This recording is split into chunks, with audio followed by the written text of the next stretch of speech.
Yeah. I think Mary read those names better than I could. Speaking of Mary, Mary's playing piano at our Minneru service today at 2:45. I forgot to mention we're at Minneru at 2:45. If any of you can help out at the Minneru service, we'd love to see you there as we gather our friends together for worship this afternoon. How many of you have watched the TV series Game of Thrones?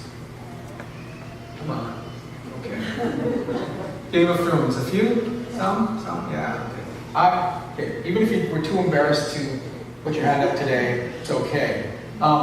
Game of Thrones is a show on cable TV. It's on HBO, home box office. It's one of the most popular shows in TV history, and it's won just a whole boatload of awards, Emmys, right? It's so popular, in fact, that currently it's taking a 2-year break from the last season that it aired, and it won't be back until next year.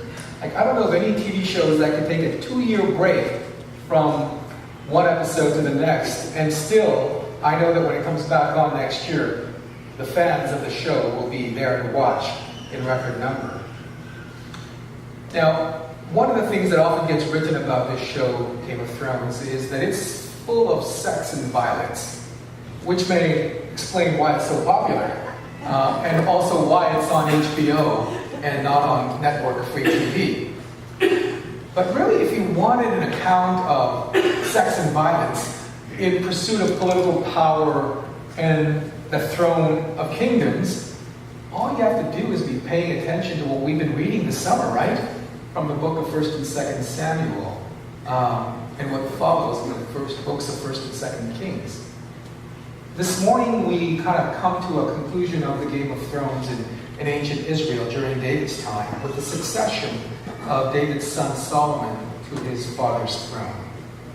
Now, Mary only read the first 12 verses of chapter 2 of 1 Kings. Originally, I was going to have her read the entire chapter, 46 verses in total, but Pearl rebelled and said, there's no way, I'll need a pillow. But you got to read the entire chapter to get the full context of what takes place as David passes his throne on to his son Solomon. In fact, you got to read the first chapter of 1 Kings as well. So I'll just do a quick review of what's happened so far. We know that many, many years earlier, the people of Israel had been rescued from Egypt, slavery in Egypt, in the Exodus. God had sent Moses to lead the people of Israel out of Egypt, and for 40 years they wandered through the wilderness, and eventually they reached the promised land, Canaan. But we also know that the land of Canaan was inhabited by many, many people, and there were great cities in Canaan, cities like Jericho. People lived there like the Philistines, the Ammonites, the Edomites, the Jebusites, and many, many others. Israel conquered the people of Canaan and established themselves to be a nation there. And at first it was a series of judges that had ruled over the people of Israel, because Israel did not have a king like the other nations, for God said God alone was to be their king. But it wasn't too long before the people started clamoring, saying, we want to be like the other nations. Give us a king like all the other nations. And despite the warning given to them by God, by the prophet Samuel, who also was the last of the judges, the people insisted, we want a king. We want to be like everybody else. And so finally God told Samuel to give them a king. Saul was chosen to be the first king of Israel. He was tall and handsome and strong. But he quickly let his position go to his head, and he began to disobey God. So God chose another. He chose David. And with God's leading, David became king and replaced Saul. And the books of 1st and 2nd Samuel are full of the stories of Saul and David, and how ultimately David overcame Saul and took hold of the throne of Israel. Now, Israel flourished under David's reign, although it wasn't without scandal, the most serious of which were always David's own making. And we know about that. But by the time we get to the opening chapter of 1 Kings, the kingdom had been consolidated under David, and with God's help, Israel knew a time of relative peace and prosperity. But it wasn't to last. It wasn't going to last. David had 8 wives, right? David had 8 wives, with whom he fathered children, with 7 of them. Who has the time? The only wife that he didn't father a child with was Michal, who was the daughter of King Saul. Solomon was one of David's youngest sons, and he was the son born to Bathsheba after their first child had died.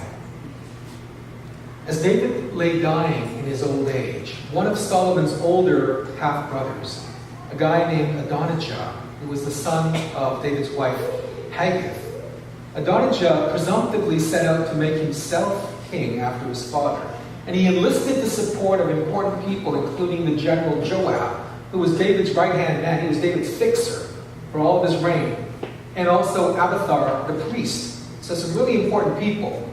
And then they, along with many others, including David's other sons, they hosted a party. It was a kind of a coronation party to anoint Adonijah king over Israel.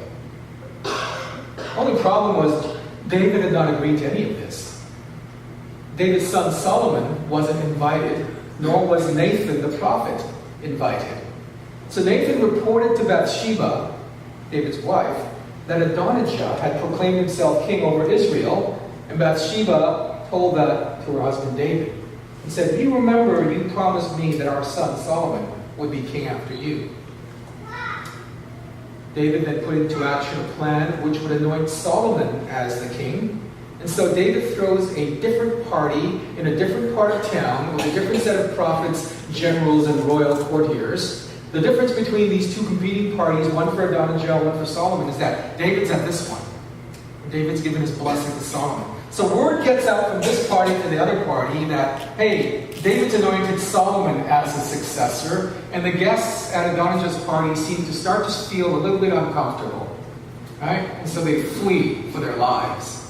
And Adonijah himself, hearing the news, flees to where the altar of the Lord was kept, and he grasps the horns of the altar, seeking refuge and protection from Solomon. It's sanctuary. He's seeking sanctuary. And Solomon, in turn, promises his half-brother that as long as he proves worthy, he will not have him killed. And so we reach chapter 2, which begins with David's farewell speech to Solomon. And as farewell speeches go, it's not a bad one. At least it isn't for the first few verses, right? David says to Solomon, "I charge you to be strong and courageous." It's the same charge, by the way, that Moses gave to Joshua. When Moses, before the people crossed the Jordan to the promised land, Moses said to Joshua, "Be strong and courageous." That's what David says to Solomon. Be strong and courageous. Keep the charge of the Lord your God. Walk in his ways and keep his statutes, his commandments, his ordinances, and his testimonies. And if you do that, David says, the Lord will prosper you in every way. And if your heirs walk before the Lord in faithfulness with all their heart and all their soul, then the throne of David and Solomon will never fail. It's a pretty good speech. Be strong and courageous. Be faithful. Follow God. Teach your children the ways of the Lord, and all will be well. David probably should have stopped right there. Said, that's all you need to know, Solomon. But he has a lot more to say. Way too much. He says to Solomon, make sure that Joab, that general of mine, who had been at my side for all of my campaigns, for all of my rule, make sure that Joab will not be allowed to live out his days in peace.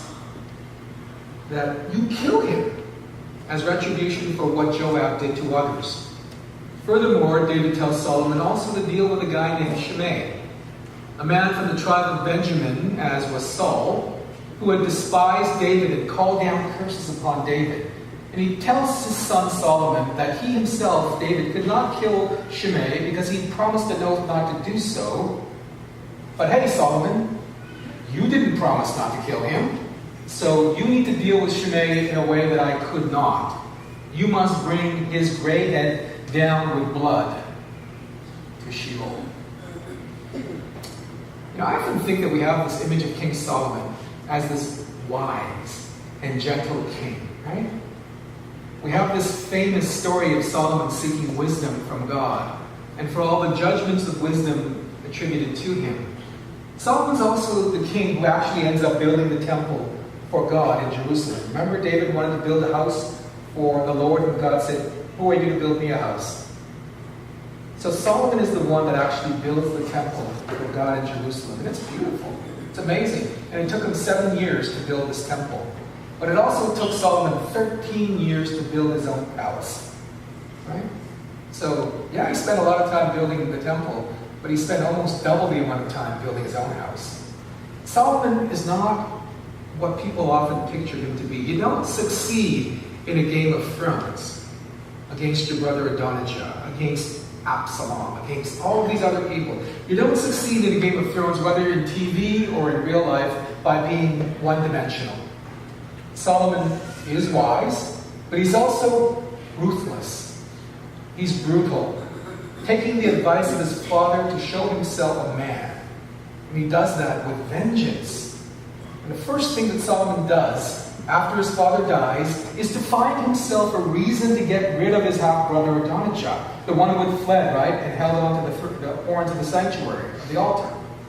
Adonijah comes to Bathsheba, and he asks her for permission for him to have a young woman by the name of Abishag. And Abishag was King David's last companion. And she was with him in his old age. And so she's quite beautiful, and Adonijah says, I would like her for my wife. So he asks the queen for this. Now, Bathsheba goes and tells Solomon. And Solomon takes deep offense to this and has his half-brother killed for that. Now, maybe Adonijah sincerely loved Abishag. Maybe he really was drawn to her desire, but Solomon sees this as a veiled threat, right? If you, my half-brother, get married to one of the concubines of my father, is that a claim on power? It may be a stretch, but he's just a man looking for a reason. I gotta get rid of Adonijah. I just need a reason. So he finds this reason, and he has his half-brother killed. Then he has Joab killed, the general. Even as Joab flees to the sanctuary and holds on to the horns of the altar. Solomon pays him no heed, and he orders him struck down. So Joab's gone, Adonijah's gone, and Shimei, this man that David had promised that he wouldn't kill. Solomon says to him, you can live right here. If you venture outside of this, you're dead. And one day Shimei forgets, and he ventures slightly outside, and Solomon has him killed as well. So in rapid succession, Solomon has had Adonijah killed. He had banished Abiathar the priest. He had Joab the general slain. And he had Shimei who had cursed his father killed as well. Then the text reads, so the kingdom was established in the hand of Solomon. And you go back to what Nathan the prophet said to David when he had committed adultery with Bathsheba and had murdered Bathsheba's wife Uriah. Nathan spoke judgment upon David, saying, you are the man. And he said that the sword would never leave the house of David, that God would raise up trouble against David from within his own house. And this has been proven true. The trouble within his own house against David most likely refers to the rebellion of David's son Absalom, who was actually his favorite son. Right? Absalom was his favorite son. But Absalom rebels against David and is killed by Joab. The sword, the violence, the bloodlust never leaves David's house. And if you read through 1st and 2nd Kings, 1st and 2nd Chronicles, you recognize that the successors of Solomon, the kings of Israel and Judah, they all face the same problems. David is described as a man after God's own heart, but he is, as we've said before, he's a flawed man. He's the greatest king of Israel, and Jesus is referred to as the son of David. But the biblical witness is so clear that David is like the rest of us. At the end of his life, knowing all that God had done for him, knowing everything that God had done for him, for his throne, for his kingdom, knowing how faithful God had been to him, having experienced everything that God had done for him in his flawed life, David, at the end of his life, still could not leave God to do what God would do. He couldn't leave it to God. He could have left Solomon with the wonderful benediction to faithfully serve God. Be strong and be courageous. Follow in the ways of the Lord. But he couldn't stop. He couldn't stop there. He had to tell his son to do what he was powerless to do. He had Solomon avenge his humiliation at the hands of Joab and Shimei. He couldn't trust that God would look after God's justice in God's way. And Solomon almost seems eager to shed the blood that his father could not. And instead of starting anew, his actions continue the prominence of the sword in the lineage of David. Solomon inherits without question what his father bequeaths to him.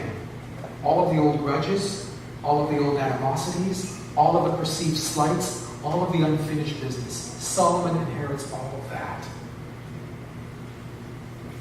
As we read through this chapter and as we read through these passages, I wonder, what are the narratives, what are the stories that we have inherited in our own lives? What are the stories that we have inherited in our own lives? I know that there's a story in my family.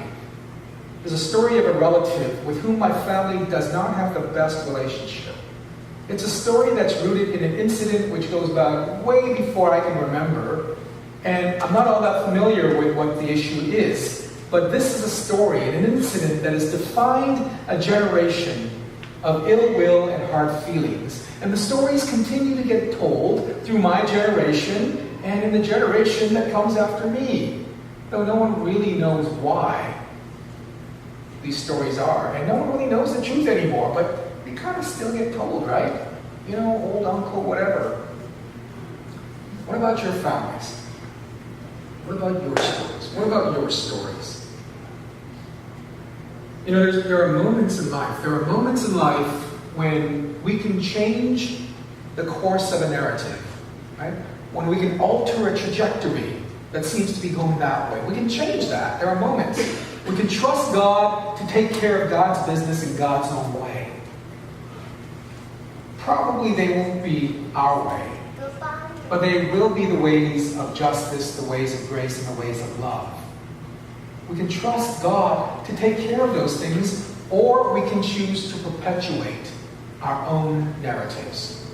We can pass down from generation to generation our old wounds, our hurts, our pain, like the belief that our honor must be protected, even at the cost of ongoing violence. We can pass down the stereotypes, the prejudices that keep us from knowing the fullness of God's diversity and variety. We can tell our children the very same stories that have kept the animosities alive in our generations, whether we know the details anymore or not. You know, think of the father who makes sure that his son knows that the people of color are inferior. Think of the mother who tells her child that God only loves Christians. Think of the parent who reinforces day after day the belief that success is only measured by the size of your wallet. Or the adult that tells a child that people are poor just because they don't work hard enough. Think of the narratives that we pass on that places beauty above the ordinary, the famous above the obscure, the celebrity above the mundane. What will you choose to perpetuate? What will we choose to perpetuate? What will we choose to let go of and let God deal with? What have you taken on without question just because someone told you? What have you carried on without question just because someone told you? What do you need to let go of? What do you need to let go of? Where does that trajectory need to change? David takes a key moment of transition and change as he's bequeathing his kingdom to his son. This moment full of redemptive possibilities for himself, for Solomon, for the kingdom.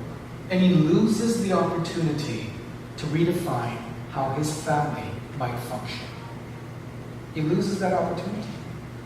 You know, we think of God and God's decision to change the narrative, to change the destiny of humanity in the sending of God's own Son. We were headed in a certain direction. And God says, I'm going to change that direction. I'm going to change that trajectory. God interjects and sends his Son, Jesus Christ, and says, we're no longer headed that way. We're headed this way. God sends Jesus not as an agent of vengeance, not to condemn the world, but as an agent of God's reconciling love so that the world might be saved through him. So what are you defined by? What are you defined by? What is the narrative that shapes what you believe, that keeps alive the traditions of your behavior? And ask yourself as you think about this, as you think about these stories that define you, are these stories that lead to life? Are they stories that keep alive the grace of God? Or do these stories, do these beliefs do something else? Does it keep alive something less noble, less desirable, less life-giving? And will we trust God to do the right thing, even if we can't? Will we trust God to do the right thing? Will we trust in the God who changed the entire narrative of our relationship with God through the gift of his Son, Jesus Christ? Will we trust that God to do what is right and just and true? The kingdom of Israel, under David and under Solomon, reaches its very peak. It is as strong as it's ever going to get. But it's not long before the descent begins. Like David, there are times in our lives, there'll come times in all of our lives, when we get to shape the narrative for those who will come after us, right? There come times when we get to shape that narrative for those who come after us about what's vital to us and what ought to be vital for them. There comes a time in our lives when, like Solomon, we can choose to hear what's being told to us and carry on uncritically, or we can choose to change the narrative and go a different way. My friends, in our choosing, whether it's as one who speaks or as one who listens, may our guide be the God of our Lord Jesus Christ, who changed the narrative, who chose to redeem, renew, and restore God's relationship with us and with all of God's creation. Thanks be to God. Amen.